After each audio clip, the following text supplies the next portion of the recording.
Selamat pagi Bapak Ibu semua. Semoga hari ini Bapak Ibu dalam keadaan sehat. Kembali lagi bertemu dengan saya Muhammad Faiz Atala yang hari ini akan menjadi moderator untuk program pendampingan pengembangan kapasitas SDM Usaha Mikro pada tanggal 17 Juli tahun 2024.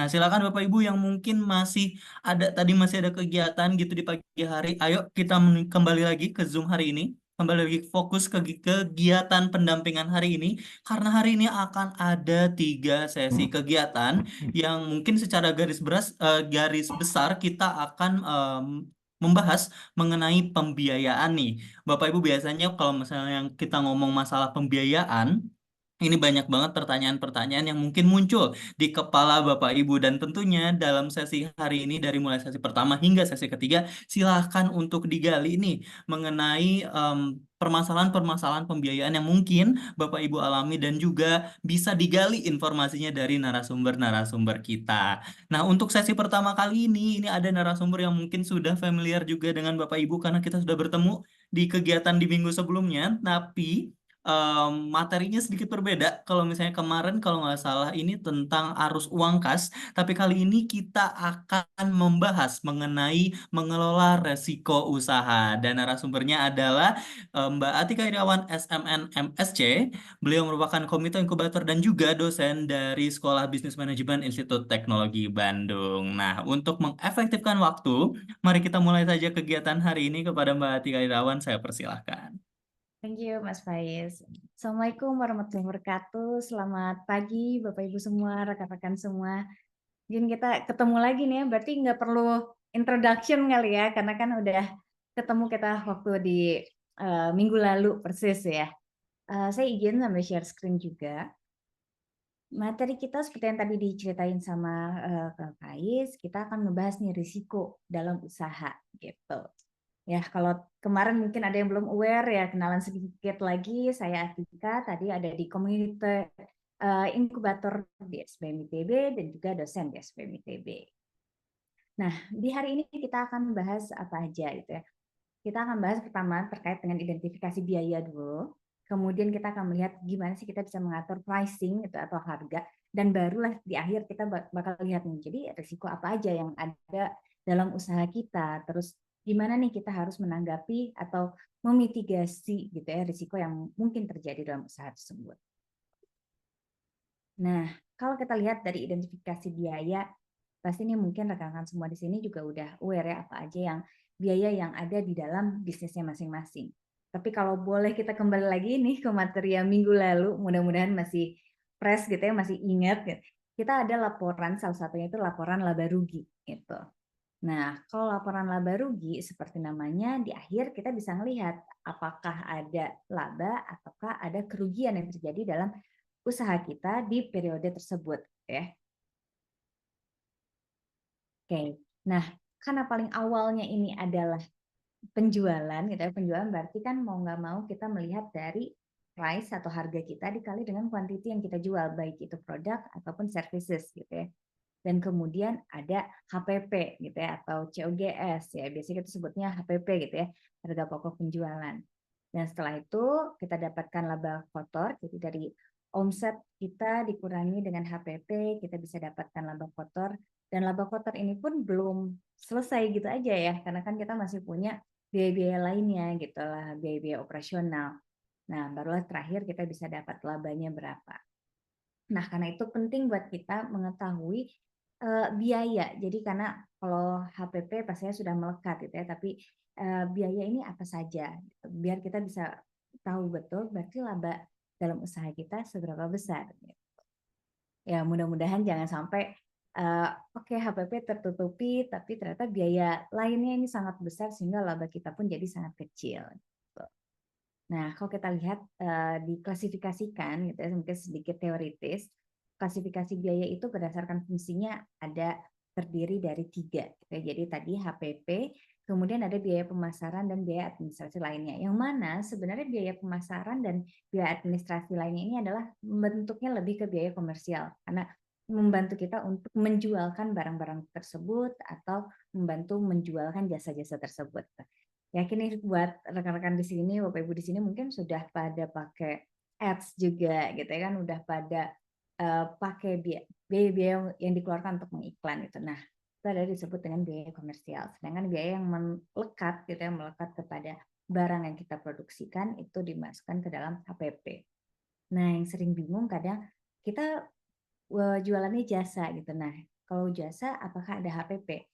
Jasa biasanya tidak ada HPP, dia akan masuk langsung ke biaya komersial karena kan dijualkan jasanya. Jadi kalau HPP itu seiring dengan menjualkan quantity tersebut itu atau produk tersebut, apa biaya yang melekat atau yang digunakan untuk bisa memproduksi barang atau produk tersebut. Jadi HPP itu harus melekat kepada barang. Oke, nah sekarang gimana kalau kita lihat dari HPP? Karena mungkin hampir mirip ya pertanyaan minggu lalu, yang kita juga ada ngebahas gimana sih sebenarnya kita bisa menentukan inventory gitu ya, karena kadang untuk menetapkan HPP ini kan kita bikin produksi, beli bahannya langsung besar gitu ya, kemudian kita produksikan, baru kemudian harus kita hitung nih HPP-nya jadi terjual berapa. Nah sebenarnya kita bisa lihat dengan satu persatu seperti ini. Jadi kita lihatkan apakah saldo persediaan ini berapa di awal. Biasanya kan pasti melakukan stok opnam ya, baik itu di awal bulan atau di akhir bulan tuh sudah ada stok opnamnya atau per minggu bahkan itu. Jadi bisa benar-benar tahu stoknya berapa.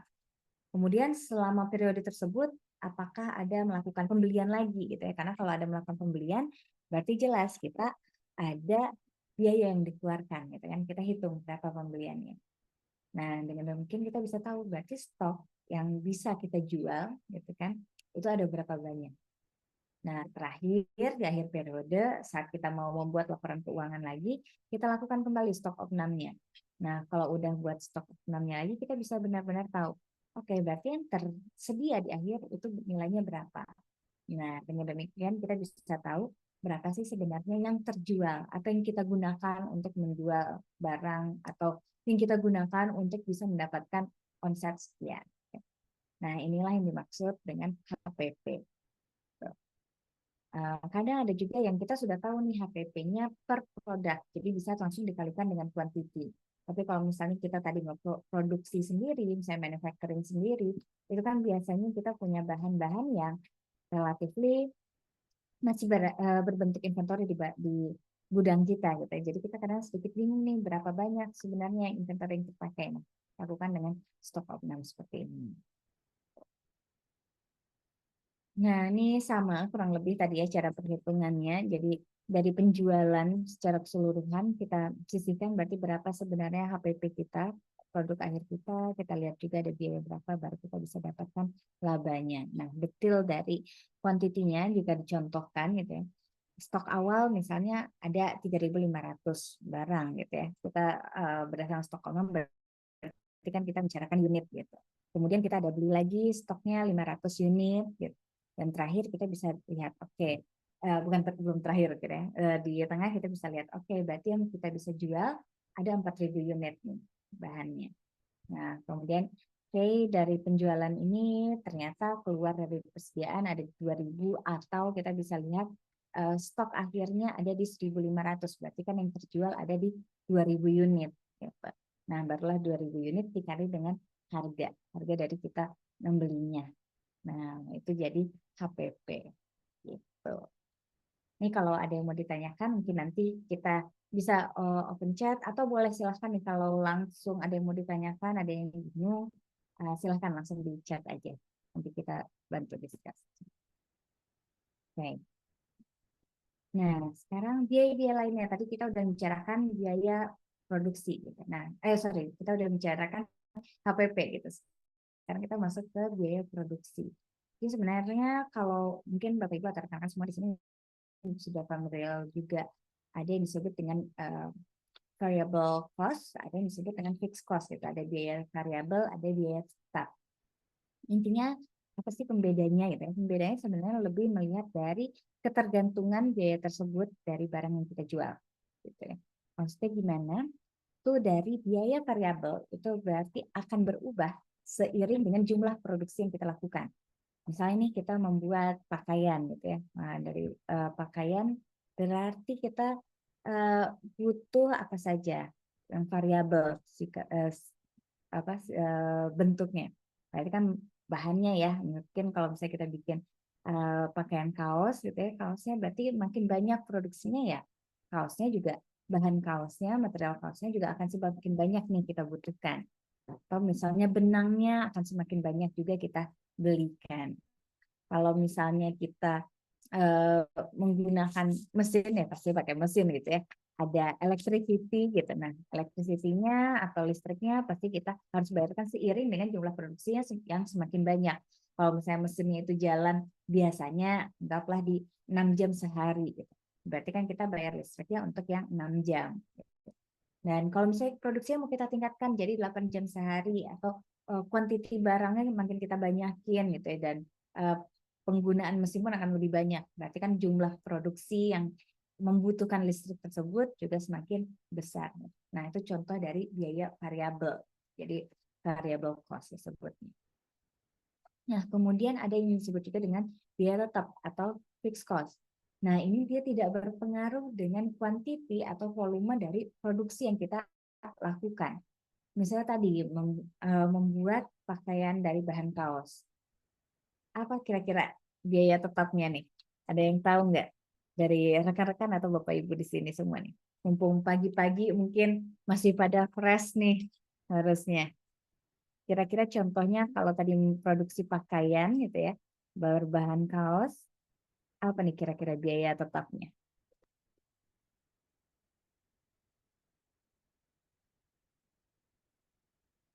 Oke, tenaga kerja, biaya mesin, nah ini biaya mesin seperti apa nih maksudnya? Mesin jahitnya ya, karena kalau anggapannya mesin jahitnya tetap seperti itu. Nah, kalau bahan baku kain kembali ya, biaya variabel ya, karena kan tadi semakin banyak jumlah produksi pakaiannya ya berarti bahan kainnya semakin banyak juga, itu masuk ke biaya variabel. Kalau nah ini udah makin banyak nih yang benar. Gaji karyawan tetap, sewa gedung itu adalah contoh dari biaya tetap. Listrik tadi kita bicarakan bisa masuk ke biaya variabel karena kan produksi mesin itu tergantung produksi itu kan dipengaruhi dari mesin jahitnya, penggunaannya. Nah, itu juga akan konsumsi listriknya. Jadi itu masuk ke biaya variabel. Sedangkan kalau misalnya ada pegawai tetap, kemudian ada sewa tempat, itu masuk ke biaya tetap atau fixed cost. Karena kan mau berapa banyak pun jumlah produksinya, kita akan mengeluarkan biaya sewa yang segitu-gitu aja. Kecuali kita ekspansi, itu beda cerita lagi. Tapi biaya tetap itu berarti tidak berpengaruh dengan operasional atau mempengaruhi dari volume produksi kita. Gitu. Oke. Nah, ada juga yang disebut sebenarnya dengan overhead cost. Mungkin sudah sering dengar juga ya Bapak Ibu. Apa sih sebenarnya yang dimaksud dengan overhead cost? Jadi kalau kita membicarakan biaya, gitu, ada biaya yang direct atau yang langsung berhubungan dengan produksi kita, ada yang tidak langsung berhubungan dengan produksi kita. Gitu.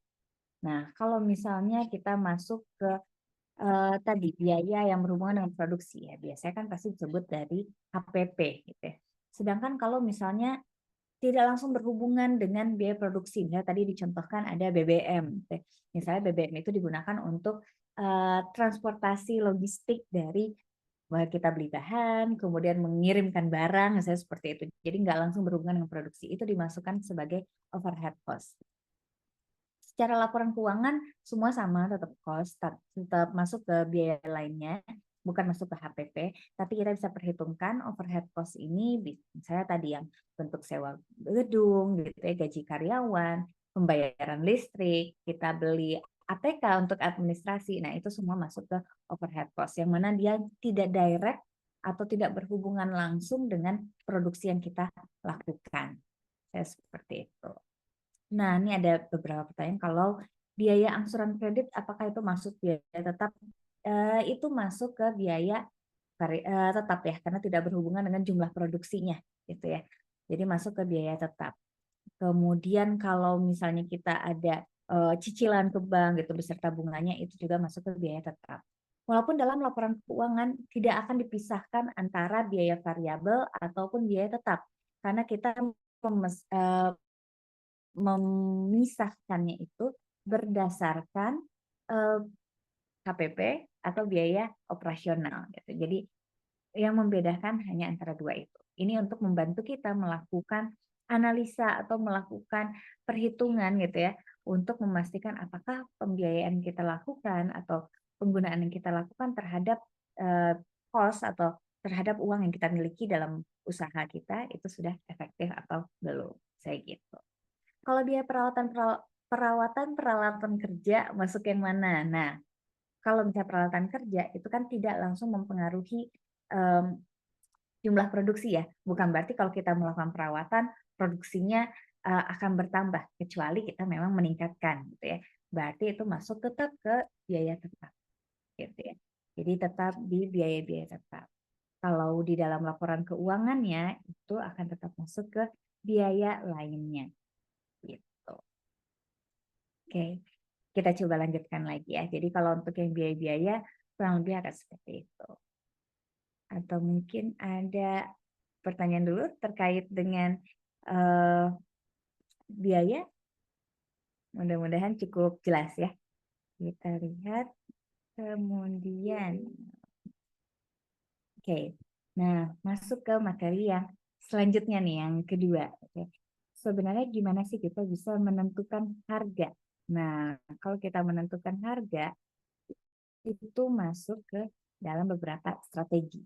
Nah, coba di sini kira-kira ada yang udah familiar belum nih? Di antara ada berapa? 8 mungkin ya kurang lebih ada 8 strategi. Ada yang sudah familiar atau sudah tahu nih kira-kira menempatkan strategi apa sih selama ini yang dipakai? Boleh mungkin coba share di chatnya. Rata-rata pada pakai strategi yang mana?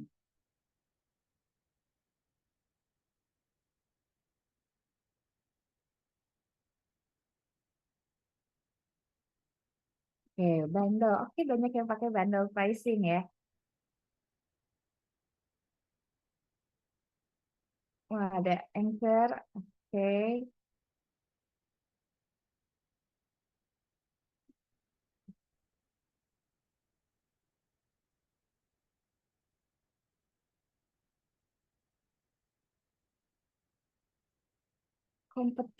kompetitif cost plus. Oke.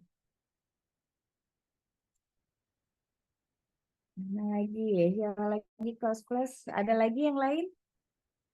Oke, ada yang menggabungkan ya. Jadi memang nggak perlu hanya satu gitu ya. Bisa mengkolaborasikan gitu antara strategi yang mana satu dengan yang lainnya yang mungkin dirasa lebih tepat gitu.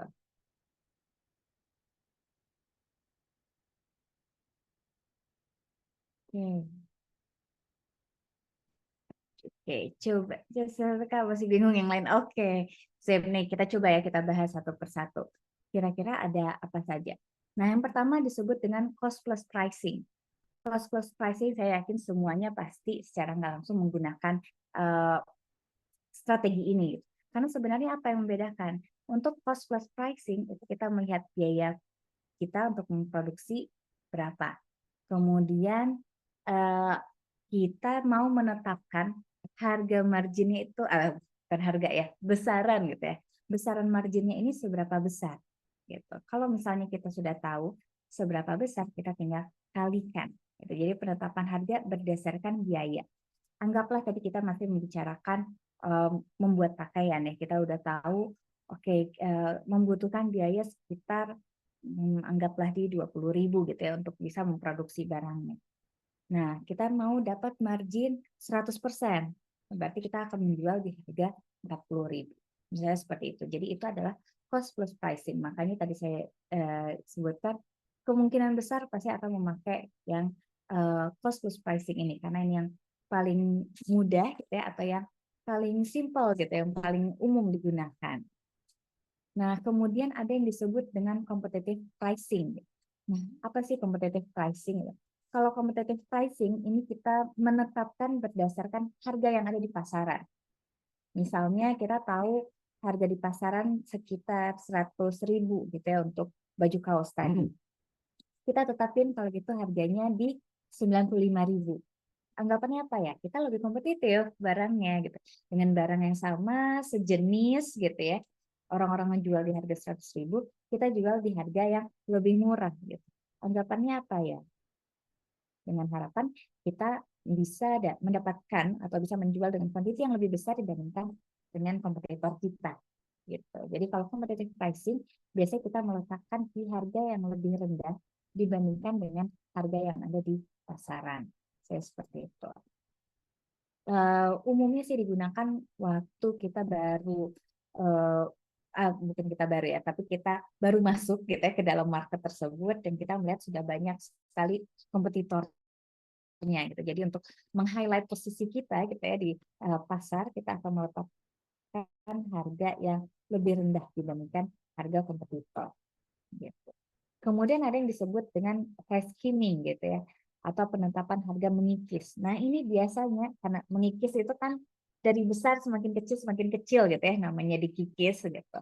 Nah begitu juga dengan harganya. Jadi di awal gitu ya kita tetapkan dulu harga yang tinggi gitu. Nah setelah itu seiring berjalannya waktu kita turun lagi harganya. Ada yang pernah nyobain nggak nih price skimming dari menetapkan harga yang tinggi ke harga yang rendah? Mungkin jarang digunakan ya. Tapi kalau misalnya rekan-rekan di sini lihat, misalnya, oh ada yang pernah, oke pernah buat buah, oke, oh iya benar buah ya. Terutama biasanya di elektronik gitu ya. Kalau misalnya ngeluarin desain baru, nah benar. Jadi buat yang kita ngelihat biasanya sih lebih ke arah produk-produk baru yang kita kenalkan nih ke pasar gitu. Jadi biar ada prestisnya. Kalau umumnya yang bisa dicontohkan juga ke elektronik, misalnya ngelihat dari penjualan HP gitu ya. Kalau penjualan HP biasanya gitu baru dikeluarin harganya sangat tinggi gitu. Seiring berjalannya waktu ya harganya akan semakin turun. Nah, itu disebut dengan price skimming. Mungkin sama tadi nih beberapa ada yang udah mencontohkan atau udah menggunakan gitu ya. Ada yang jualan buah atau bahkan tadi jualan jewelry ya, berarti jewelry-nya dari harga tinggi perlahan turun lagi, dapat penurunan harga lagi dan seterusnya gitu. Ini biasanya umum digunakan juga. Kemudian ada penetration pricing gitu atau penetapan harga untuk posisi penetrasi. Ya namanya juga uh, penetrasi gitu ya, kita masih mengenalkan ke pasar gitu ya. Jadi biasanya harganya ini bahkan di bawah dari HPP. Gunanya apa? Biar market itu benar-benar tertarik. Nah, ini walaupun di awalnya kita mungkin ini ya jadinya banyak ruginya gitu, apalagi kalau kita bikin laporan laba ruginya awal aja itu berarti harganya nggak masuk nih dengan HPP. Nggak apa-apa kalau kita pakai strategi penetration pricing. Tapi seiring berjalannya waktu, harganya kita naikkan. Jadi saat orang-orang udah mulai suka dengan produknya, terus ada retention ya istilahnya, ada pengulangan untuk pembelian barangnya, perlahan kita naikin harganya.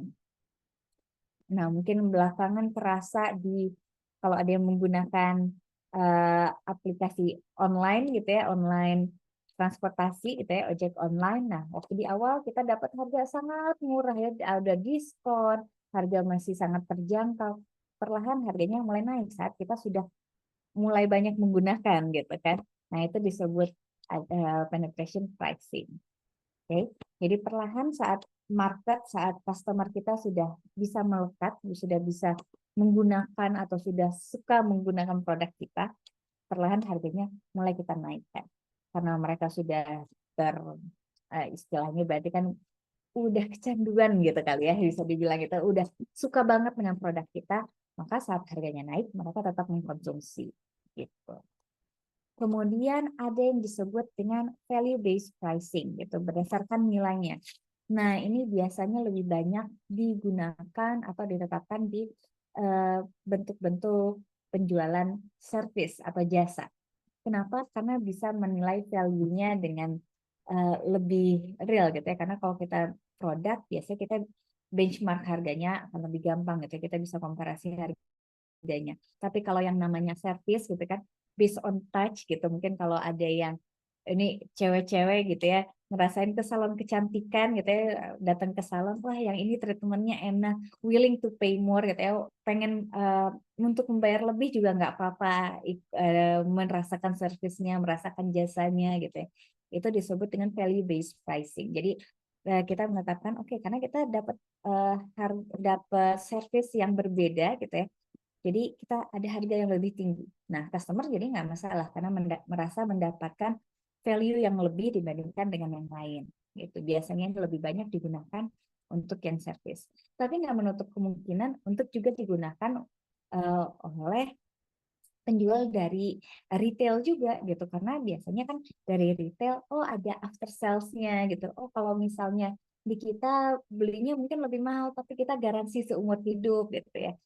Atau misalnya kalau jewelry juga sering ya digunakan value base ini dengan ya nanti kapanpun bisa servis di kita atau bisa bersih-bersihin jewelry-nya di kita gitu kapanpun. Nah, itu masuk ke value based pricing. Jadi kita menetapkan harga yang berbeda dari yang market, bisa itu lebih ataupun lebih tinggi ataupun lebih rendah, tapi berdasarkan value yang kita tawarkan, berdasarkan nilai yang kita tawarkan berbeda gitu.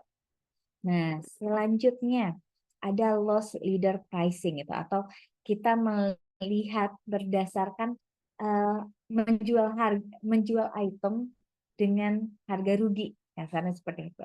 Tapi gitu ya, bukan berarti loss leader pricing ini kita jual semua produk kita itu rugi.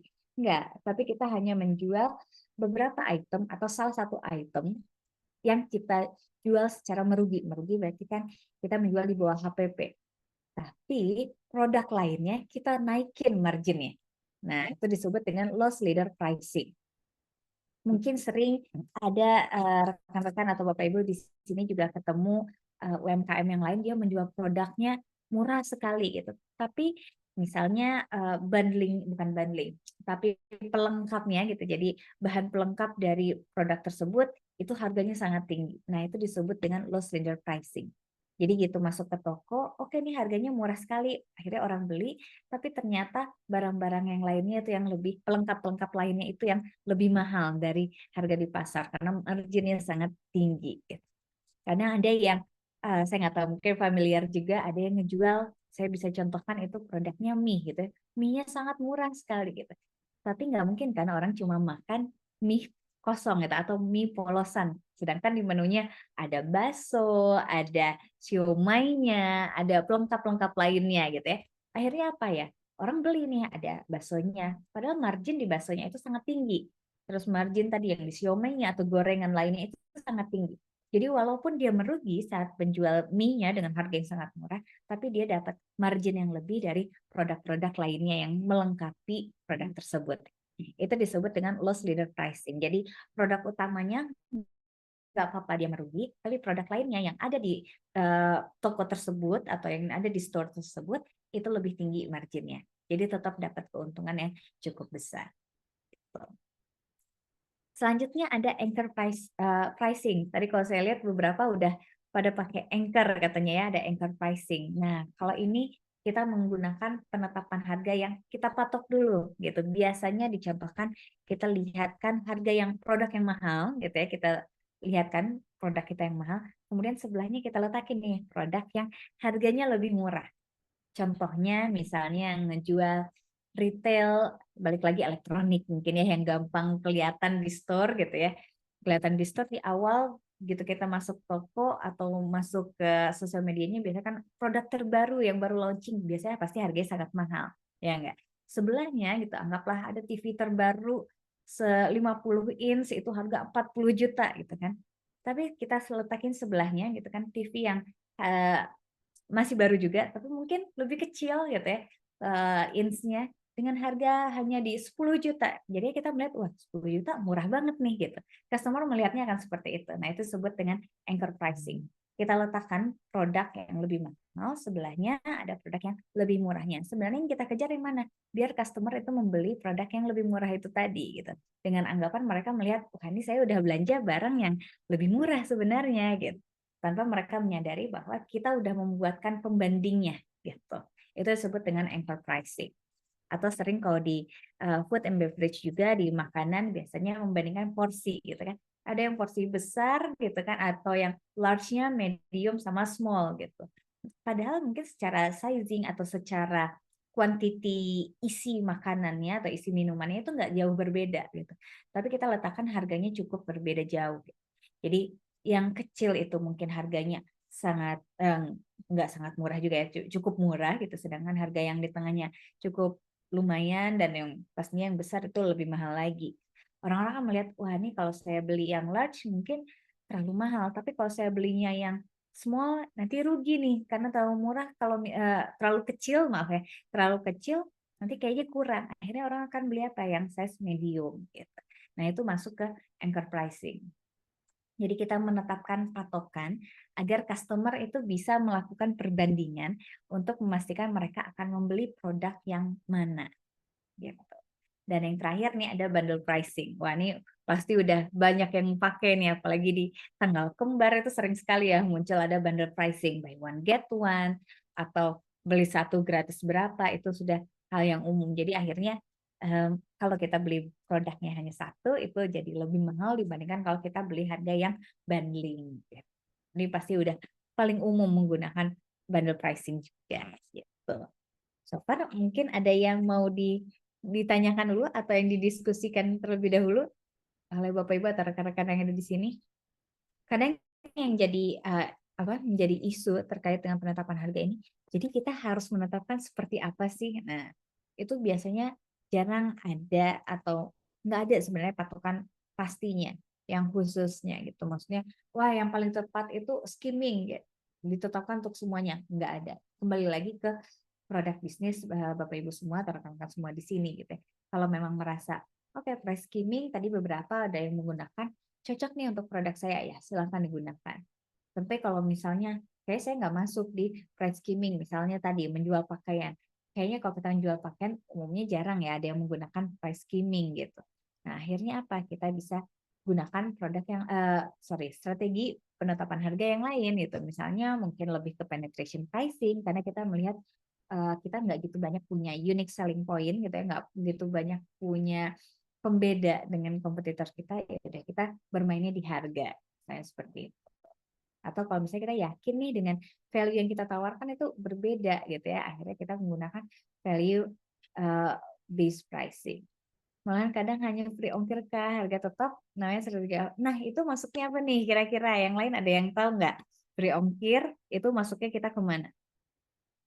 Bisa sebenarnya dia masuk ke yang value base ini nih, karena kita menawarkan free ongkir kan, kita memberikan layanan yang berbeda gitu. Jadi ada value yang berbeda yang kita tawarkan daripada rekan-rekan yang lainnya misalnya ya. Karena sekarang banyak sekali tuh masuk ke free ongkir. Tapi jangan lupa kadang di free ongkir juga ada cost yang harus kita keluarkan gitu ya. Jadi perlu diperhatikan juga apakah itu sudah sesuai atau masuk nih untuk ke pengeluaran yang kita keluarin. Untuk yang terkait dengan promosi, kita pakai jasa orang lain yang tidak diduga atau tidak dianggarkan sebelumnya. Nah, ini perlu kita antisipasi dengan apa? Lakukan penganggaran yang kita bahas di materi mungkin sebelumnya gitu ya. Walaupun kita melakukan promosi dengan third party gitu ya atau pihak ketiga, biasanya kan kita bisa menetapkan kita mau di cost berapa gitu. Atau biasanya kadang ada itu berdasarkan omset gitu ya. Jadi bagi hasilnya berdasarkan omset gitu. Nah, kalau itu berdasarkan omset, pastikan kita punya penganggarannya. Akhirnya apa? Berarti kita harus menetapkan cost plus pricing karena kita udah tahu nih sekian persen harus kita bayarkan ke pihak ketiga tersebut gitu misalnya. Jadi pastikan kita juga udah punya perkiraan juga tadi ya, mau itu yang untuk ongkir ataupun pembiayaan terkait dengan ads yang kita lakukan gitu ya. Karena dengan demikian kita bisa masukkan itu ke dalam biaya kita. Jangan sampai tadinya kita pakai cost plus pricing tapi ternyata harganya terlalu murah. Akhirnya apa ya? Akhirnya ternyata loss leader pricing. Jadi barangnya kita itu jadinya sangat murah tapi masih ada margin dari barang-barang yang lain gitu. Karena memang ini sekarang sangat berpengaruh ya kita ngejual barang secara online dan akhirnya apa ongkir itu jadi satu hal yang sangat penting nih buat kita pertimbangkan gitu. Kadang ada yang kita nggak mau memberikan free ongkir tapi dari platform tersebut harus memberikan free ongkir dan itu dibebankan ke seller misalnya seperti itu. Perlu kita pertimbangkan kalau gitu kita harus menetapkan di harga berapa. Jangan sampai kita tergerus dengan strategi yang dilakukan orang lain gitu. Jadi pastikan kita tahu dan analisa evaluasi terus gitu, analisa secara rutin apakah harga yang kita tetapkan ini sudah sesuai atau belum. Gitu. Karena bisa jadi ternyata kita kerugian nih atau kita merugi karena nggak mempertimbangkan tadi biaya-biaya gratis yang kita berikan atau biaya-biaya promosi yang kita keluarkan gitu. Akhirnya apa? Kita mau nggak mau harus menaikkan harga. Nah, kalau kita menaikkan harga itu kan ke pasar atau ke customer itu agak sedikit kompleks lagi ya. Mungkin harus lakukan marketing yang sedikit berbeda untuk bisa memastikan customer tetap menerima harga yang kita tetapkan. Seperti itu. Nah, ini masuk udah ke materi kedua kita ya terkait dengan strategi penetapan harga. Dan tadi kembali lagi kalau misalnya strategi yang paling tepat yang mana, ini semua bisa dilakukan, bahkan bisa dikombinasikan.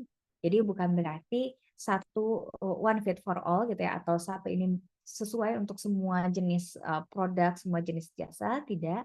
Sesuaikan lagi dengan keadaan pasar, sesuaikan lagi dengan produk atau jasa yang kita jualkan. Gitu. Nah, sekarang kita coba lihat nih, risikonya apa? Karena tadi kita udah membicarakan biaya-biaya yang mungkin muncul gitu, terus kita sudah menetapkan harga yang sesuai untuk produk kita, gitu kan. Sekarang kita lihat risiko. Sebelum mulai mungkin ada yang tahu nggak risiko ini apa sih sebenarnya? Kenapa penting dalam usaha kita melihat risiko ini? Ada yang tahu apa sih sebenarnya risiko? Apakah risiko ini suatu hal yang pasti suatu hal yang buruk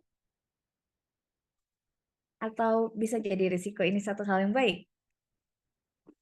Nah, kalau secara pengertiannya, sebenarnya risiko itu adalah ketidakpastian yang bisa berdampak relatif terhadap bisnis. Jadi, kalau tadi kita melihat risiko itu biasanya diasumsikan atau diinisiasikan oleh orang-orang terkait dengan hal yang negatif gitu ya. Risikonya mungkin bangkrut atau risikonya mungkin kerugian itu selalu hal yang negatif. Padahal sebenarnya risiko itu sesuatu yang tidak pasti. Jadi bisa aja tiba-tiba omsetnya melejit itu juga satu bentuk risiko, ya enggak? Karena berarti kita tidak mempersiapkan gitu kan. Jadi bisa jadi kalau yang tadi contohin rugi ya udah jelas ya negatif gitu. Kalau yang positifnya tadi, oh tiba-tiba omsetnya naik. Tapi kita tidak mempertimbangkan karena omset naik, customer jadi suka banget dengan produk kita, tapi belum bisa ternyata kita produksi atau bisa mendeliver lebih banyak produk. Akhirnya apa? Akhirnya lost sales. Nah, itu juga bentuk dari risiko. Jadi perlu kita pertimbangkan risiko-risiko apa saja yang melekat pada bisnis. Karena nggak mungkin bisnis itu tanpa risiko gitu ya. Jadi sering sekali nih saya dengar kalau ya mungkin kalau entrepreneur juga sering dengar ya kayak yang iya nih bisnisnya tanpa risiko sama sekali gitu, nggak ada risknya. Nggak mungkin karena kan semuanya itu berhubungan dengan risk gitu ya, berhubungan dengan risiko. Risiko akan berhubungan dengan return yang akan kita dapatkan gitu. Biasanya secara dalam keuangan atau dalam bisnis pun kita memegang bahwa high risk, high return gitu ya. Semakin tinggi risikonya, semakin besar juga return yang akan kita dapatkan. Gitu. Nah, iya nih, makanya udah pernah ya, jadi ngerasain ada yang ordernya banyak, tapi ternyata belum bisa nyediainnya, akhirnya lost sales ya. Itu juga masuk ke dalam risiko gitu ya. Jadi dalam bisnis kan semua penuh ketidakpastian ya. Kemarin juga kita menganggarkan paling kan cuma punya penganggaran itu kan cuma kita lakukan dalam waktu singkat gitu. Dalam waktu singkat dalam artian dalam waktu kurang lebih 1 tahun. Nah, kita belum bisa ada yang memastikan ke depannya akan seperti apa gitu ya.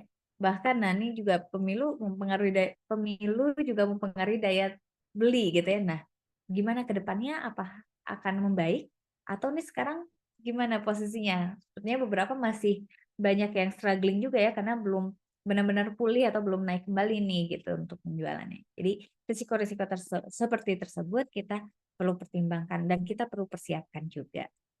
Tuh. Nah, jenis resiko ini ada beberapa aja, mungkin nggak semuanya tercover di dalam materi ini, karena risiko yang ada di dalam usaha atau dalam bisnis itu sangat banyak sekali gitu. Jadi kita nggak bisa hanya mengelompokkan sedikit. Ini beberapanya gitu ya. Pertama ada risiko operasional. Semua yang berhubungan dengan internal bisnis gitu. Makanya ya contohnya di sini kerusakan mesin, kesalahan manusia, kegagalan sistem, termasuk tadi ya misalnya kita merencanakan untuk sewa tempat gitu. Tapi ternyata tempat tersebut akan digunakan oleh pemiliknya. Akhirnya apa ya? Kita paksa untuk keluar. Nah, itu masuk ke risiko operasional. Karena kan tadinya kita merencanakan gitu atau kita berasumsi bahwa ya kita akan bisa menggunakan tempat tersebut gitu. Tapi kalau ternyata tidak, akhirnya kita harus mempersiapkan. Itu ada masuk ke risiko operasional. Contohnya apa lagi kira-kira nih kalau yang terkait dengan operasional? Bisa jadi di sini ada yang coba pinjam ke bank. Kalau pinjam ke bank mungkin nanti kita bakal bahas di risiko keuangan gitu ya.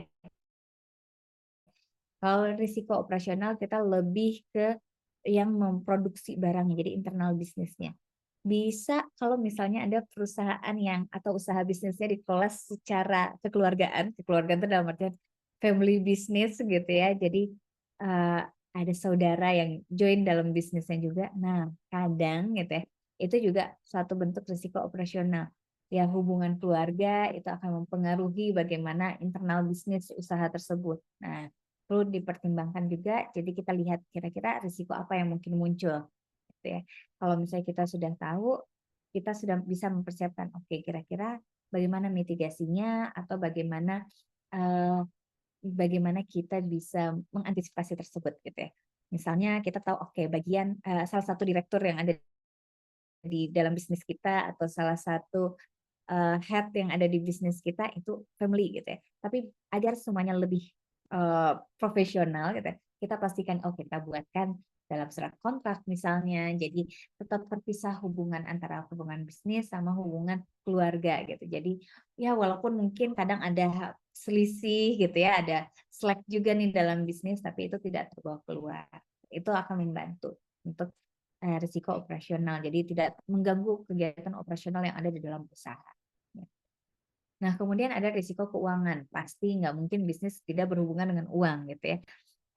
Baik itu kita mengatur cash flow-nya, kita mengatur pinjaman yang kita punya gitu, atau bentuk-bentuk transaksi bisnis yang ada di dalam usaha kita gitu ya.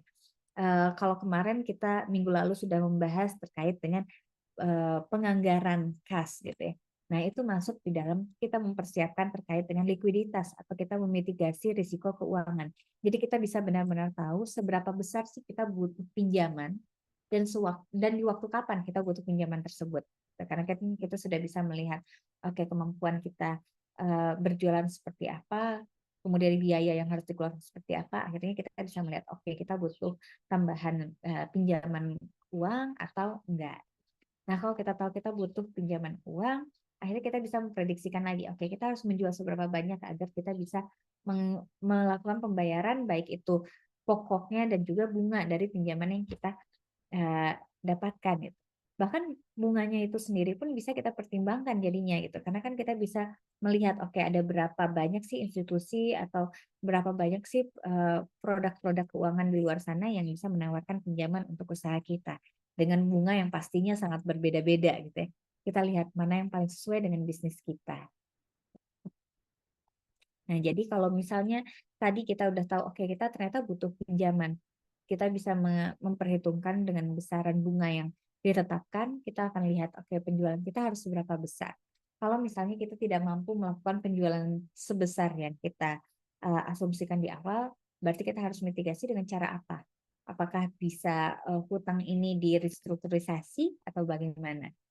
Sehingga kita terhindar dari kredit macet gitu yang mana akan mempengaruhi pastinya BI checking dari usaha kita gitu dan juga nantinya untuk cash flow kita ke depannya.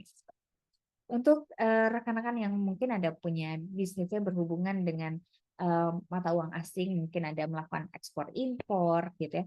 Nah, itu juga perlu diperhatikan karena kan keadaan ekonomi nih gitu ya sekarang sangat fluktuatif sekali gitu ya, baik itu mengacu ke US dollar gitu kan, dolar Amerika atau mungkin ada yang ke yen dan lain sebagainya. Pastikan kita punya mitigasinya. Banyak sekali produk-produk keuangan di perbankan yang bisa membantu untuk memitigasi terkait dengan fluktuasinya mata uang asing gitu ya. Kalau memang ada berhubungan, coba dicek kira-kira produk mana yang paling lebih sesuai buat kita sehingga kita bisa memitigasi volatile atau volatilitas atau naik turunnya harga yang ada di pasar. Kadang bahkan nggak cuma mata uang asing tapi juga komoditas nih gitu. Komoditasnya udah sangat naik turun, fluktuatif sekali harganya, dan itu mempengaruhi bisnis kita juga. Nah, maka kita harus lihat kira-kira ada produk yang bisa kita beli, produk keuangan yang bisa kita beli nggak untuk memitigasi itu, gitu. Oke, kemudian ada risiko pasar, gitu ya. Kalau risiko pasar ini disebabkan oleh perubahan pasar lebih ke makronya, gitu. Tadi mungkin ada eh, produk yang baru di pasar, gitu ya. Sekarang kan lagi banyak sekali kayaknya yang merajalela tuh produk beauty, gitu ya, kecantikan itu sangat tinggi. Nah, itu kan persaingan tiba-tiba meningkat, gitu. Nah, itu akan seperti apa? Kalau yang kemarin mungkin merasakan pas COVID, tiba-tiba juga jadi banyak yang jualan hand sanitizer, gitu, jualan masker. Nah, itu juga kan berarti perubahan pasar. Mungkin yang tadinya selama ini menjual alat-alat kesehatan tidak merupakan bisnis yang apa ya mungkin menarik dilihat orang gitu, orang nggak banyak join ke bisnisnya, tapi tiba-tiba gitu ada COVID, orang langsung join ke bisnis itu, tiba-tiba kita jadi punya banyak kompetitor. Nah, itu bagaimana kita bisa bersaing, gitu kan? Itu adalah bentuk dari risiko, karena kita nggak bisa mempertimbangkan atau tidak bisa mengetahui dengan pasti, tapi kita bisa memitigasinya, gitu. Termasuk di dalamnya penurunan permintaan. Nah, mungkin dengan adanya sekarang kan lagi rame boykot ya jadinya sekarang. Nah, itu apakah akan mempengaruhi produk kita juga atau tidak? Mungkin lebih kepada peningkatan permintaan ya dengan adanya boykot, mungkin produk-produk lokal malah jadi digemari nih dengan customer. Berarti kita harus menyiapkan seperti apa? Apakah kita harus menyiapkan kuantiti yang lebih besar atau tidak? Tapi juga dengan keadaan pasar yang sekarang kayaknya masih ketar-ketir ya, masih ada melihat gimana nih perekonomian kita, gimana keadaan eh, negara kita ke depannya gitu ya, yang mana itu pasti akan mempengaruhi perekonomian. Ya mungkin kita juga harus hati-hati, nggak terlalu membuat supply yang terlalu banyak gitu untuk antisipasi cash flow kita juga gitu. Tapi juga pastikan kita bisa menyerap tadi, jangan sampai tiba-tiba demand kita lagi tinggi gitu ya, permintaan untuk produk atau jasa kita tinggi tapi kita tidak bisa mendeliver gitu ya. Karena nanti kita bakal ya tadi lost sales atau akhirnya omset yang tidak dapat kita hasilkan gitu padahal demandnya sudah cukup tinggi. Gimana? Ada yang mau ditanyakan dulu? So far Bapak Ibu atau rekan-rekan semua? Oh, cash flow itu maksudnya arus kas ya, Kak. Jadi kalau di minggu lalu kita juga udah bahas ada arus kas itu ya, arus kas itu masuk ke cash flow maksudnya. Tuh. Jadi seperti apa sih arus kas dari usaha kita gitu. Apakah kita punya kas yang cukup banyak dalam usaha kita sehingga kita bisa tadi mungkin beli bahan gitu, atau kita bisa beli eh, atau menggunakannya untuk biaya marketing. Jadi cash flow itu benar-benar arus kas yang ada dalam usaha. Cash yang dimiliki atau kas yang dimiliki oleh usaha Bapak Ibu atau kakak semua di sini.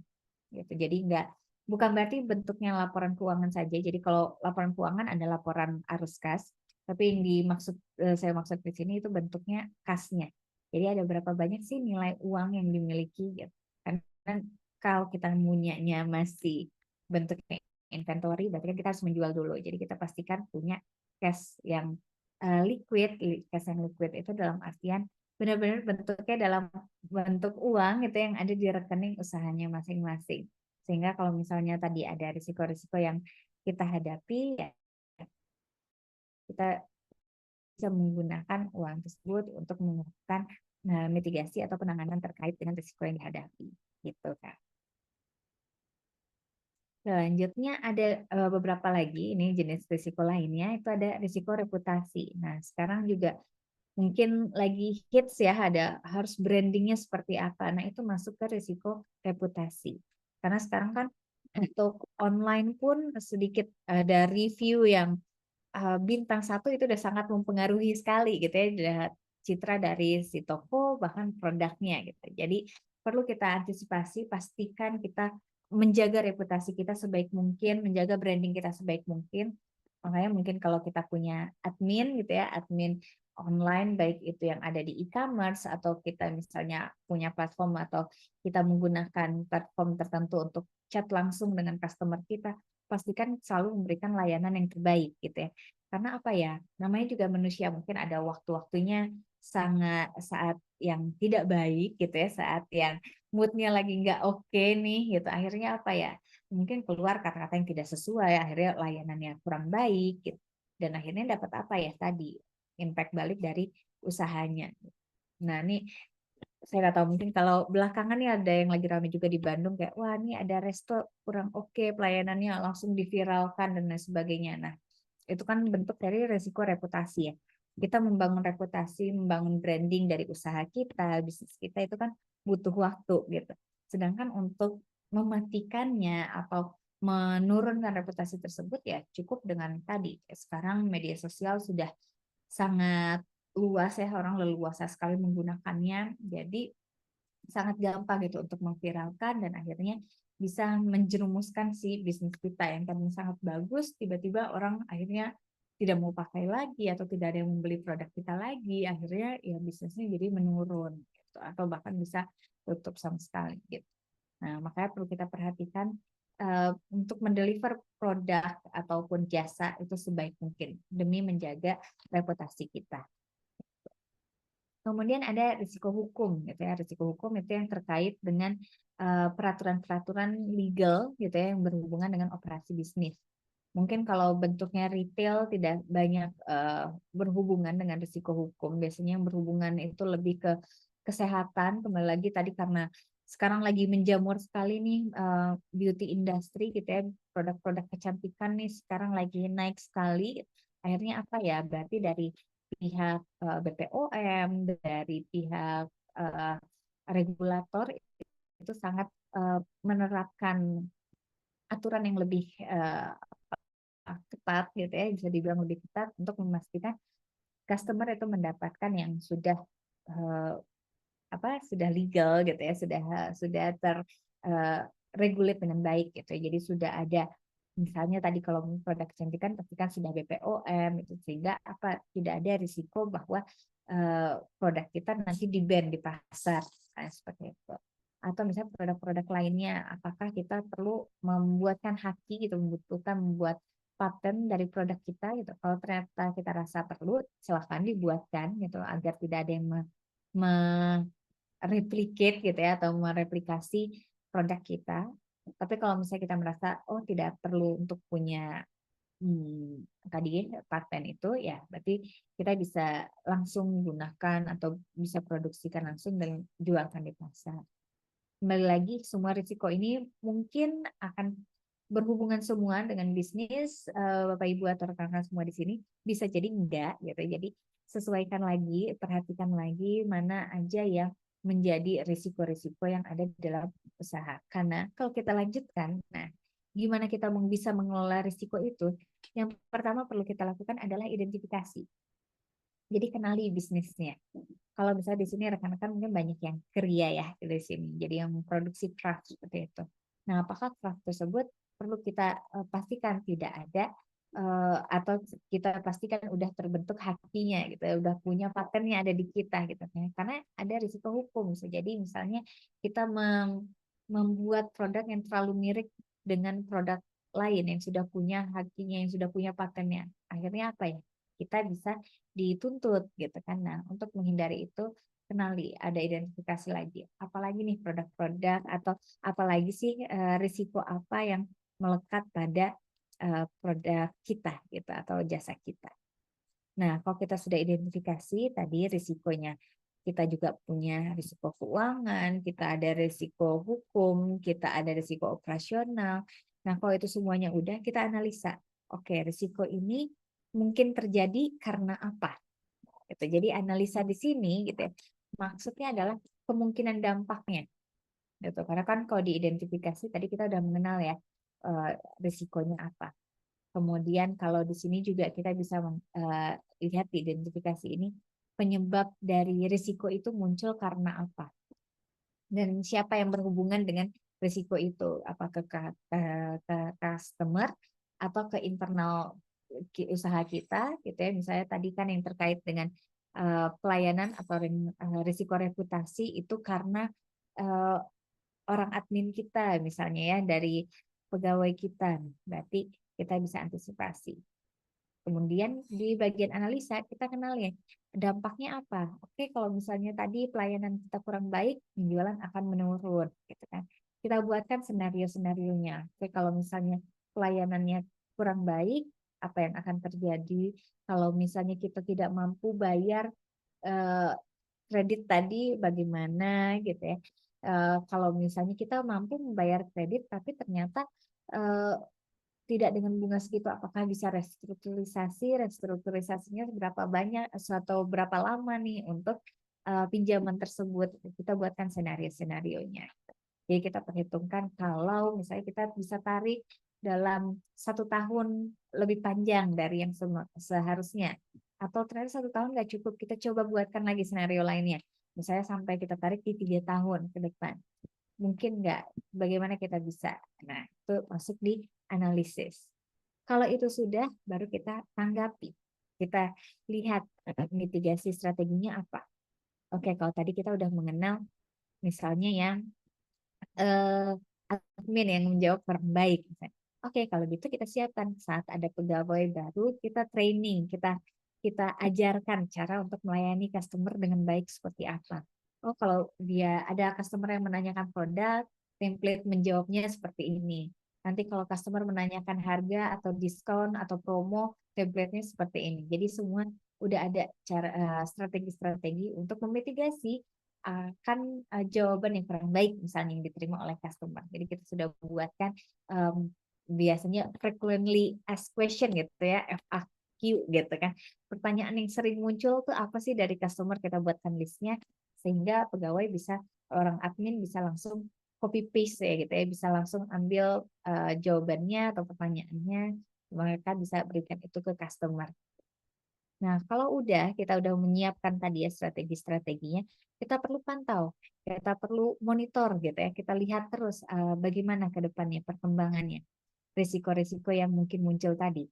Oh, ternyata sekarang kompetitor kita semakin banyak dan rata-rata mereka misalnya menggunakan apa, produk yang mirip dengan kita gitu, membuat produk yang mirip dengan kita. Oke, kalau gitu kita perlu menciptakan misalnya kita hakikan, kita patenkan punya kita biar kita bisa eh, biar kita bisa memegang hak atas penggunaan atau pembuatan produk tersebut, misalnya seperti itu. Jadi kalau misalnya ada perubahan, baru kita identifikasi kembali, analisis lagi, tanggapi lagi, pantau lagi, gitu ya. Jadi kita monitor lagi. Kalau kita sudah monitor yang kembali, baru kita tinjau dan perbarui terus. Gitu. Jadi ini bentuknya circle, gitu ya. Bentuknya akan terus berputar. Kita ulangi lagi dan lagi, gitu ya. Waktunya tidak tertentu, gitu. Karena bagaimana risk itu akan muncul kalau kita nggak identifikasi gitu ya, takutnya nanti ya tadi tiba-tiba kejadian seperti ini kita nggak punya mitigasi risikonya. Jadi ini perlu kita perhatikan. Jadi ini perlu sekali kita lakukan gitu ya. Kalau misalnya kita lihat gitu ya sekarang apa sih sebenarnya yang tiba-tiba terjadi gitu ya. Kalau belakangan ini kan yang paling masif atau yang paling besar itu COVID ya. Waktu 2020 itu kan mungkin semua orang di awal tahun semuanya terlihat baik-baik aja gitu kan. Nggak ada kejadian ekspektasi akan seperti apa. Gitu. Oh, mulai ada desas-desus COVID tapi di luar negeri dan jauh lah dari kita gitu ya anggapannya. Tapi gitu di bulan Maret gitu ya, Maret 2020 itu tiba-tiba COVID terjadi dan semua harus stay at home. Nah, itu nggak ada yang bisa memprediksi gitu kan ke depannya akan seperti apa ya. Apakah bisnisnya akan terhenti atau tersendat hanya 1 bulan, 2 bulan, 3 bulan nggak ada yang tahu gitu. Nah, makanya kita perlu lakukan identifikasi risikonya apa saja. Kalau kita udah bisa cepat melakukannya gitu, misalnya tadi yang COVID, oke, COVID terjadi, kita biasanya nggak melakukan penjualan secara online, orang-orang semua sekarang beralih ke gadget gitu ya, beralih menjual produk dengan online, langsung nih kita install aplikasi yang sesuai, langsung kita lakukan marketing yang masif di aplikasi, akhirnya apa ya, walaupun COVID, semua bisa kita mitigasikan. Gitu. Berarti kan analisanya harus sangat cepat. Gitu. Karena COVID terjadi di Maret, anggaplah waktu itu Maret 2020, berarti di bulan April kita udah harus siap-siap nih. Kalau gitu kita akan melakukan ads online, kita akan membuka platform penjualan di e-commerce, misalnya seperti itu. Nah, itu adalah bentuk dari identifikasi, analisis, dan tanggapi dengan sangat cepat. Nah, kalau sekarang kira-kira risiko apa nih yang paling eh, besar yang dihadapi oleh Bapak Ibu atau rekan-rekan semua di sini? Kira-kira risiko seperti apa? Bisa coba diidentifikasi kan?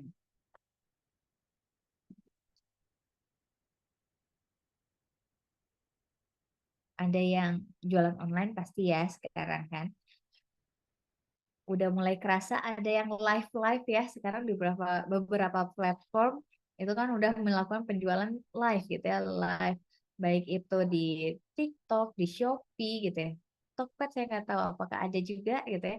Nah, kalau ada live seperti itu, kita yang tadinya nggak live atau nggak kuat di sosial media, apakah kita perlu melakukan hal yang serupa gitu ya? Identifikasi, kita kenali oh penjualan kita aman-aman saja toh produk kita orang mencarinya di toko offline harus datang ke toko. Oh kalau gitu kita tidak perlu melakukan online atau melakukan live shopping gitu ya.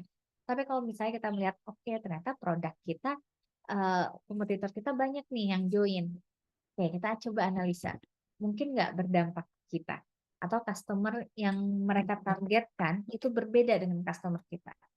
Kalau ia memang berbeda, tidak ada berhubungan dengan kita, gitu, tidak berdampak gitu dengan penjualan kita, nggak apa-apa. Mungkin kita nggak perlu join di live shopping.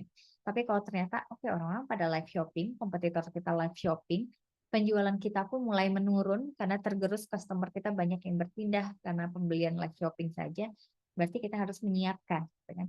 Apakah kita juga join live shopping, siapkan platformnya, siapkan karyawan yang bisa melakukannya gitu ya dan bagaimana pricingnya. Nah karena itu semua akan sangat berpengaruh gitu ya. Nah jadi banyak sekali nih yang berhubungan di situ. Nah, ya itu Kak risiko ada banyak orderan tapi bingung ya sedang live jadi masih belajar. Oke. Nah oh iya live ini juga kadang sangat beresiko ya karena kan waktu live kadang ada yang enggak eh, fokus gitu ya yang enggak memperhatikan eh, ininya apa quantity yang mereka miliki jadi nggak memperhatikan stoknya kadang karena keasikan live akhirnya apa ternyata miss orderan gitu nah itu juga jangan sampai terjadi kita analisa lagi walaupun kita udah join the trend gitu ya kita join live shopping tapi kita pastikan oke, stok kita cukup atau tidak gitu jangan sampai kita oh iya mengantisipasi penjualan yang menurun kita live shopping tapi ternyata ada risiko lainnya, risiko operasional kita belum siap gitu kan untuk melakukannya. Nah, itu juga ada yang terjadi seperti itu. Di satu sisi ada juga nih saya ketemu UMKM yang dia melakukan live shopping di satu sisi wah penjualan menaik, dia coba produksi dengan lebih banyak lagi 2-3 kali lipat kemudian dari kuantiti yang dia biasa produksi, ternyata live shoppingnya menurun. Akhirnya apa ya? Cashnya banyak nyangkut di inventory. Nah, itu juga perlu kita perhatikan. Jadi risikonya dimitigasi dengan cara yang berbeda gitu. Nah, jadi untuk risiko-risiko ini perlu kita perhatikan. Lihat tadi risiko itu bukan cuma suatu hal yang negatif, bisa jadi hal yang positif juga. Penjualan yang meningkat, uh, produksi yang semakin membaik, itu juga salah satu bentuk risiko yang mungkin terjadi. Dan kita harus pertimbangkan apa yang kita lakukan dengan kejadian-kejadian tersebut, gitu. Dengan hal-hal tersebut, apa yang perlu kita lakukan. Perlu penjelasan sederhana untuk usaha saya. Oke, nanti kita coba ya. Kalau misalnya Anda terkait dengan pengelolaan catatan keuangan usaha, kita coba share. Mungkin dibantu dengan teman-teman panitia juga. Kalau misalnya ada format tertentunya ya untuk Bu Endah. Nah, jadi kalau kita fokus kembali ke risk management-nya, di sini ada bentuk framework, jadi biasanya disebut dari kerangka pengelolaan risikonya, lakukan 5 poin ini secara terus-menerus, gitu ya, secara konsisten, dan terus berulang. Gitu. Jangan sampai kita di awal nih, apalagi biasa ya, mumpung materinya masih segar, oh ya sekarang dibikin nih, risikonya apa aja mungkin terjadi. Tapi bulan depan udah lupa lagi nih, udah buyar lagi, nggak dilihat lagi risiko-risiko tersebut atau mitigasi strategi mitigasinya nggak dilakukan lagi. Itu bisa berbahaya gitu. Jadi akhirnya apa? Akhirnya ya percuma kita udah tahu risikonya, tapi ternyata kita nggak update risiko apa lagi yang mungkin muncul ke depannya, apa yang kita persiapkan strateginya. Gitu.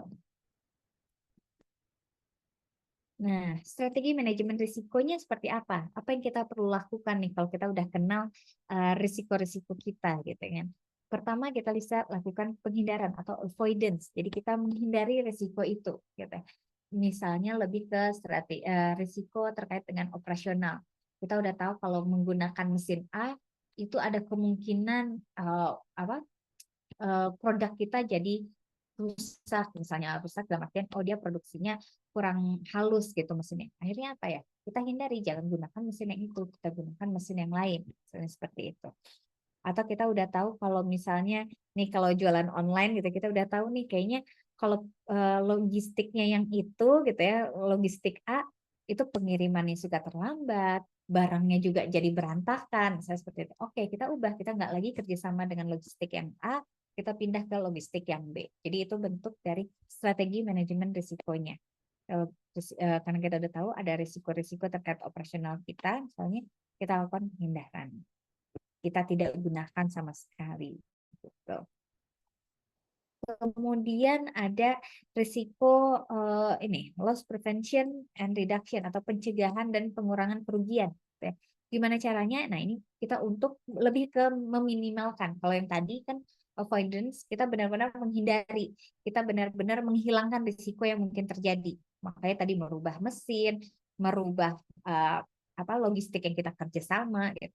Sedangkan kalau pencegahan dan pengurangan kerugian itu kita hanya meminimalisir risiko yang mungkin terjadi. Misalnya tadi penggunaan mesin ya, mungkin kita tetap gunakan mesin A, tapi kita pasang safety-nya nih, kita pasang kecepatan mesinnya hanya di limit tertentu. Jadi mesinnya nggak bekerja dengan cepat sekali, tapi hanya di kecepatan tertentu sehingga kita ada orang yang bisa melakukan quality checking-nya gitu. Kita bisa cek kualitas produk yang kita hasilkan tetap bagus gitu. Jadi mengurangi dari risiko yang akan terjadi. Kalau misalnya, nah di sini jika risiko tidak dapat dihindari, pendekatan pencegahan atau pengurangan kerugian dapat memitigasi dan mengurangi frekuensinya. Gitu. Biasanya memang perubahan-perubahan kecil ini nih yang bisa mengurangi dampak dari risikonya. Gitu. Jadi bentuknya bukan penghindaran, tapi hanya mencegah gitu ya. Jadi kita meminimalisir risiko itu terjadi.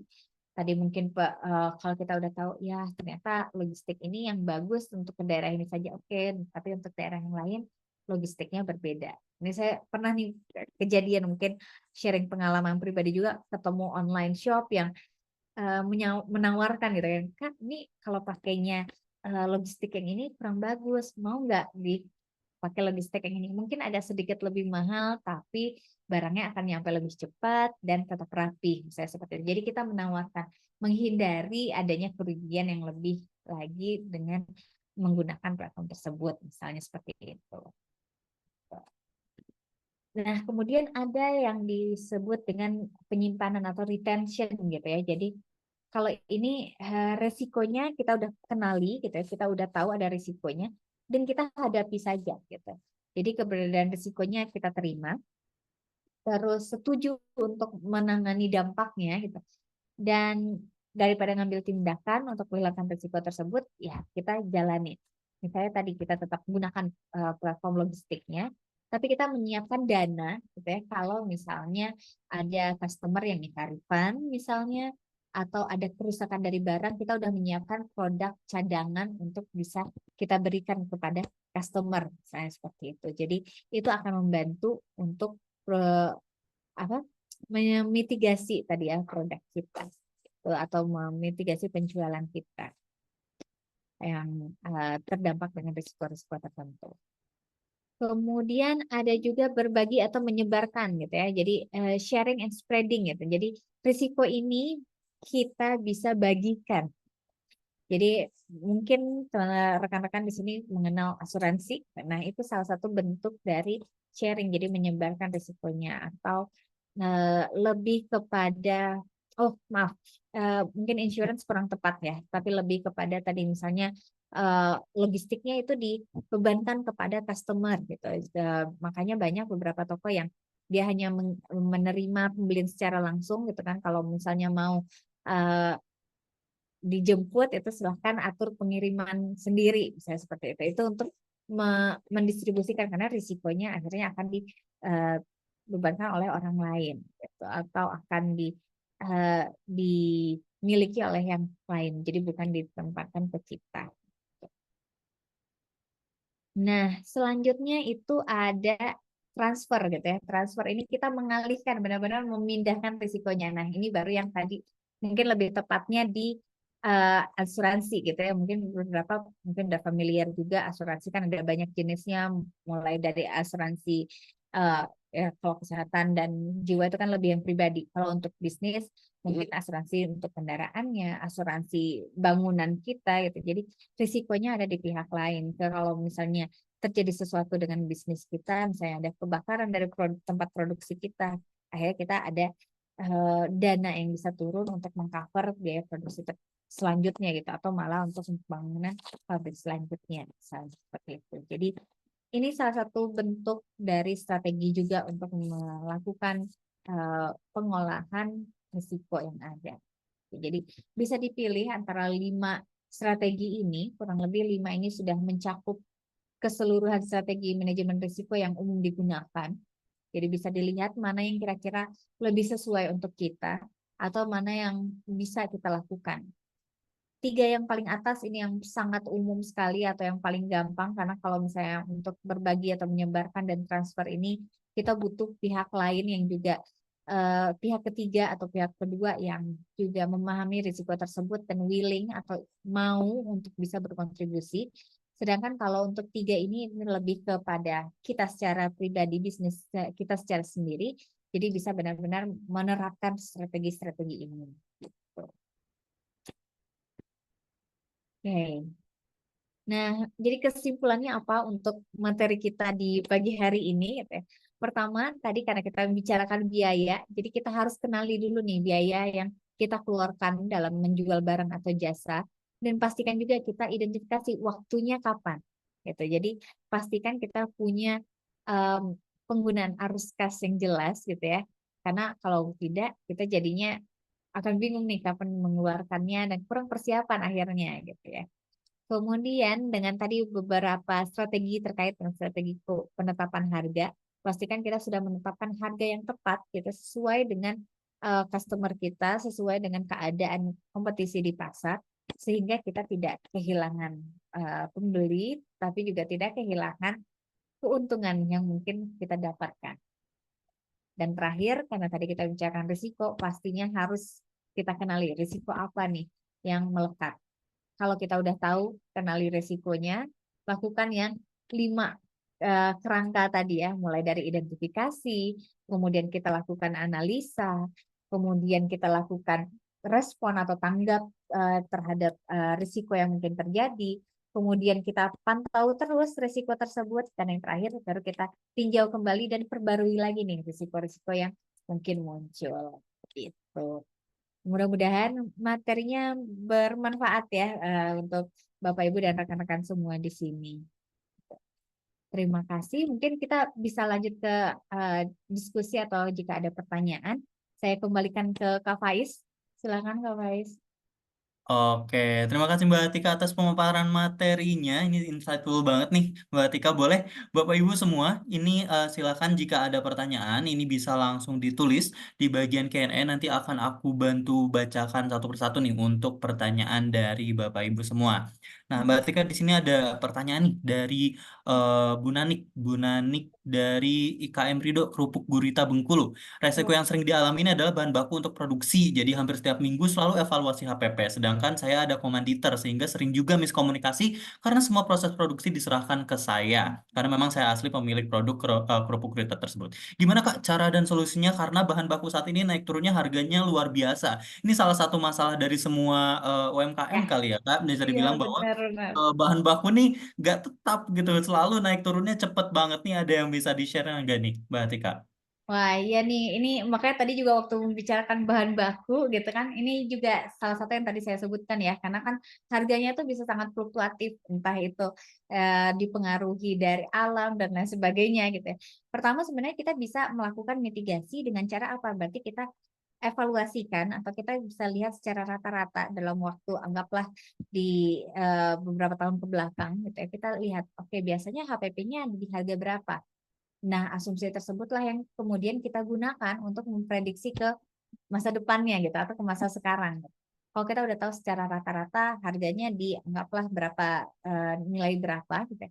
Nah, mungkin itu yang bisa disampaikan kepada komoditornya gitu. Jadi enggak jadi harga patokan dasarnya itu adalah dasar dari yang rata-rata secara beberapa waktu ke belakang gitu. Jadi kalaupun dia ada fluktuatif itu eh, akan lebih minim lagi dibandingkan kita terus mengikuti harga yang ada di pasar. Tapi pencatatan yang kita lakukan pastikan tetap melakukan pencatatan sesuai dengan harga yang ada di pasar gitu. Karena bentuk dari uh, ini ya jadinya kita melakukan transaksi namanya juga ke pihak yang lain gitu ya, makanya perlu ada pertimbangan-pertimbangan tadi dan itu juga akan mempengaruhi tadi mungkin harga penetapan harga yang kita lakukan gitu. Mudah-mudahan menjawab nih untuk yang Bu Nani.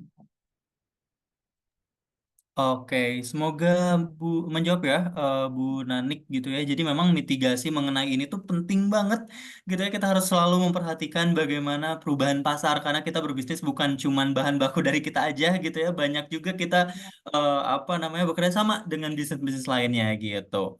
Oke, selanjutnya Mbak Tika ini ada pertanyaan dari Ibu Nur Laila ya. Ibu Nur Laila, bagaimana kakak solusinya untuk menghindari resiko double job owner dengan pembagian kerja karyawan? Ini pasti banyak yang double job juga nih Kak di sini. Ada resiko seperti itu juga bagaimana nih Mbak Tika? Wah, ini eh, tipikal ini ya, nih teman-teman pebisnis, apalagi yang baru gitu. Wah, itu udah pasti namanya juga owner gitu ya. Biasanya jadi CEO, Chief of Everything gitu ya. Jadi yang melakukan semua pekerjaan yang ada di dalam usahanya gitu. Nah, mungkin perlu diperhatikan kembali kalau mulai udah punya karyawan, yuk gimana caranya kita bisa mendelegasikan ya.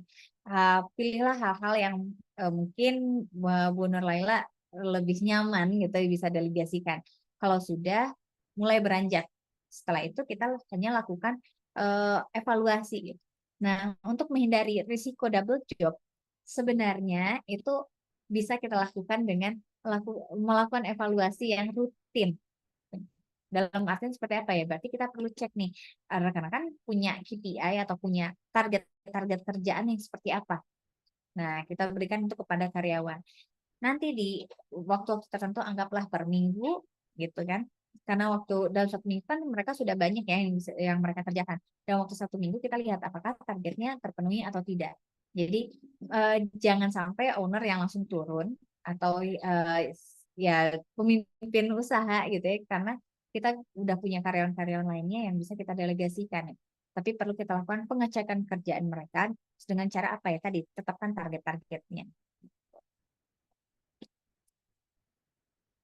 Mudah-mudahan ngejawab Baik. pertanyaan Laila. Semoga menjawab ya, Ibu Nur Laila. Jadi memang evaluasi ini nggak boleh apa ya, nggak boleh keterskip gitu ya Mbak Tika, bisa kita Benar. bilang karena di situ akan ada mitigasi untuk ke depannya gitu resiko-resiko yang mungkin Ya, muncul dari keputusan yang dilakukan pada saat itu gitu ya. Jadi silakan Bapak Ibu jangan lupa kalau misalnya sekarang di timelinenya mungkin di tiap bulannya belum ada evaluasi gitu ya, ayo coba mulai dimasukin nah tadi evaluasinya bahkan biar mungkin nggak cuma per bulan Mas Wais, bisa jadi per minggu bahkan gitu. Jadi hmm, semakin pendek kita melakukan evaluasi gitu ya, semakin cepat kita bisa melakukan mitigasi dari kejadian-kejadian yang mungkin muncul gitu. Karena kalau misalnya kita nunggu sebulan, mungkin ada yang udah harus ditanggapi dalam waktu yang dekat gitu. Jadi makanya sebagai owner gitu kalau bisa checking itu secara berkala. Gitu. Mungkin kalau misalnya harian malah jadi terlalu in charge dalam kerjaannya sebagai owner, tapi dalam waktu satu minggu kita bisa melihat oke karyawan emang bisa mengerjakannya atau tidak karena kan kita tadi berusaha memberikan delegasi ya gitu.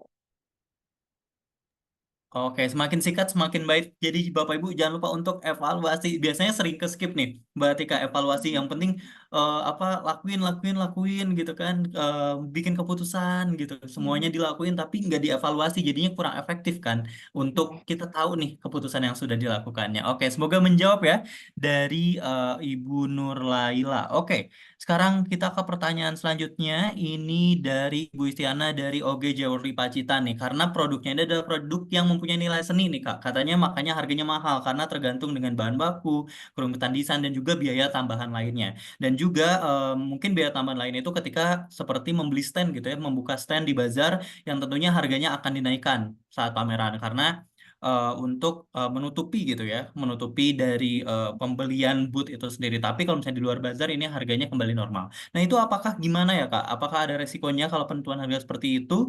Karena harga stand pameran cukup mahal. Kalau nggak dinaikin harganya nanti akan menggerus gitu. Oke, berarti ini perlu diperhatikan mungkin ya buat Bu Istiana gitu ya. Kalau misalnya tadi udah tahu, oke, kita akan melakukan jualan di booth mana. Nah, coba lakukan penganggaran kas yang materi minggu lalu gitu ya. Kita masukkan, oke, di bulan ini kita akan persiapkan eh, mempersiapkan harga, ada ikut event dengan harga berapa. Nah, dengan situ kita bisa menetapkan target sales kita dengan asumsi harganya tetap sama. Karena apa risikonya kalau kita menaikkan harga di waktu-waktu tertentu, penjualan atau customer jadinya nggak apa ya, bisa dibilang penetrasinya kurang bagus ya. Jadi tadi kembali kepada risiko reputasi gitu. Karena berarti mereka langsung aware bahwa oh daripada belanja di pameran gitu, mungkin lebih baik belanjanya secara online atau di saat biasa gitu. Yang tadinya kita beranggapan bahwa dengan kita melakukan penjualan di booth atau secara offline itu tadi ada open store booth gitu akan lebih banyak kan seharusnya penjualannya. Nah, mungkin bisa coba dianalisa dengan cara seperti itu ya. Kalau menurut saya risiko reputasi itu mungkin akan terjadi dengan cara menaikkan harga di saat event. Daripada menaikkan harga di saat event, coba kita tarik harus seberapa banyak sih kuantiti yang terjual saat event tersebut agar biaya ikut booth atau biaya ikut pameran itu bisa terpenuhi gitu dengan penjualan yang kita miliki gitu. Kalau memang dirasa dengan pameran ternyata penjualan tidak terlalu signifikan ya mungkin bahkan mengikuti pameran bukan berarti eh, salah satu bentuk strategi yang tepat gitu kan, maka itu bisa jadi tadi yang avoidance mungkin ya, jadinya strategi yang sebaiknya mungkin kita nggak ikut pameran tersebut, mungkin pameran yang berbeda lagi yang lebih sesuai dengan kita misalnya seperti itu Bu Stiana. Jadi karena kalau biasanya orang kan akan lebih cenderung gimana ya, lebih senang kalau mencari harga yang lebih murah gitu kan ya. Sedangkan kalau kita tahu di saat tertentu harganya naik, penjualan biasanya akan sedikit lebih menurun gitu. Mungkin itu yang menjadikan salah satu alasan kenapa saat booth, saat punya pameran malah ada risiko bahwa pameran tersebut tidak bisa dibayarkan. Oke, semoga menjawab ya Ibu Siana. Karena aku juga termasuk konsumen yang kayak gitu Mbak Tika. Kalau misalnya masuk ke bazar, masuk ke Iya. pameran, lihat harga, ini sambil buka HP, sambil lihat dulu harga Wah, aslinya tuh benar. berapa. Karena itu jadi Hmm. pertimbangan juga karena harga. Yang penting kan kalau buat konsumen kadang pingin lihat aslinya dulu gitu Ya, kan. benar. Jadi pertimbangan seperti apa gitu. Jadi mungkin yang tadi kata Mbak Tika juga benar bahwa ya bisa jadi kita punya reputasinya berbeda gitu ya, ngelihat harganya kok Ya. mahal banget dan lain-lain gitu. Itu bisa jadi salah satu plan yang bisa dipikirkan gitu untuk mitigasi resiko dari membuka booth gitu ya di sebuah bazar ataupun pameran. Semoga bisa menjawab ya dari Ibu Istiana dari OG Jawa Pacitan. Kita ke pertanyaan selanjutnya nih Mbak Tika dari Mbak Ulfa dari Mbak Nyo Factory dari Madiun. Izin bertanya, nih masalah bundling. Em, Gimana caranya menentukan bundling ini agar gak rugi gitu ya, biar walaupun kita ngelakuin bundling tuh nggak apa namanya nggak ada kerugian dari apa yang kita lakuin dan juga berapa persen kita bisa menetapkan laba dari HPP itu. Pertanyaan Mbak Atika. Wah, ini oke. Mungkin coba jawab pertanyaan yang nomor dua dulu ya. Berapa persen ini sebenarnya beda-beda tergantung dari jenis bisnisnya. Karena ada beberapa bisnis, misalnya kayak tadi ya, pakaian, menetapkan di harga 30%, 50% itu udah oke untuk labanya. Tapi ada juga biasanya lebih ke makanan kayak gitu, itu bisa lebih dari 100% bukan penetapan labanya. Nah, karena Gunanya apa ya? Kita kembali lagi melihat nanti harga pricing di marketnya seperti apa. Walaupun kita udah menetapkan tadi kan istilahnya berarti itu yang cost pricing ya, cost plus pricing. Walaupun kita udah menggunakan cost plus pricing, tapi mungkin kita perlu melakukan checking lagi nih dengan harga kompetitor gitu kan. Kalau misalnya ternyata cost plus pricing kita jadi terlalu tinggi, ya jadinya nggak kompetitif di pasar juga gitu. Jadi untuk persentase laba itu nggak ada pastinya gitu. Kembali lagi lihat di market biasanya seperti apa atau di pasar seperti apa gitu. Sedangkan untuk pertanyaan yang pertama gitu ya. Nah, untuk price bundling ini jangan lupa kita pastikan udah tercover biaya HPP kita. Kalau sudah tercover biaya HPP kita, nah baru kita bisa menaikkan persentasenya akan seperti apa. Berapa persen nih kita mau mengambil marginnya. Gitu. Karena umumnya biasanya memang bundling itu pasti covering HPP, kemudian ditambah dengan margin.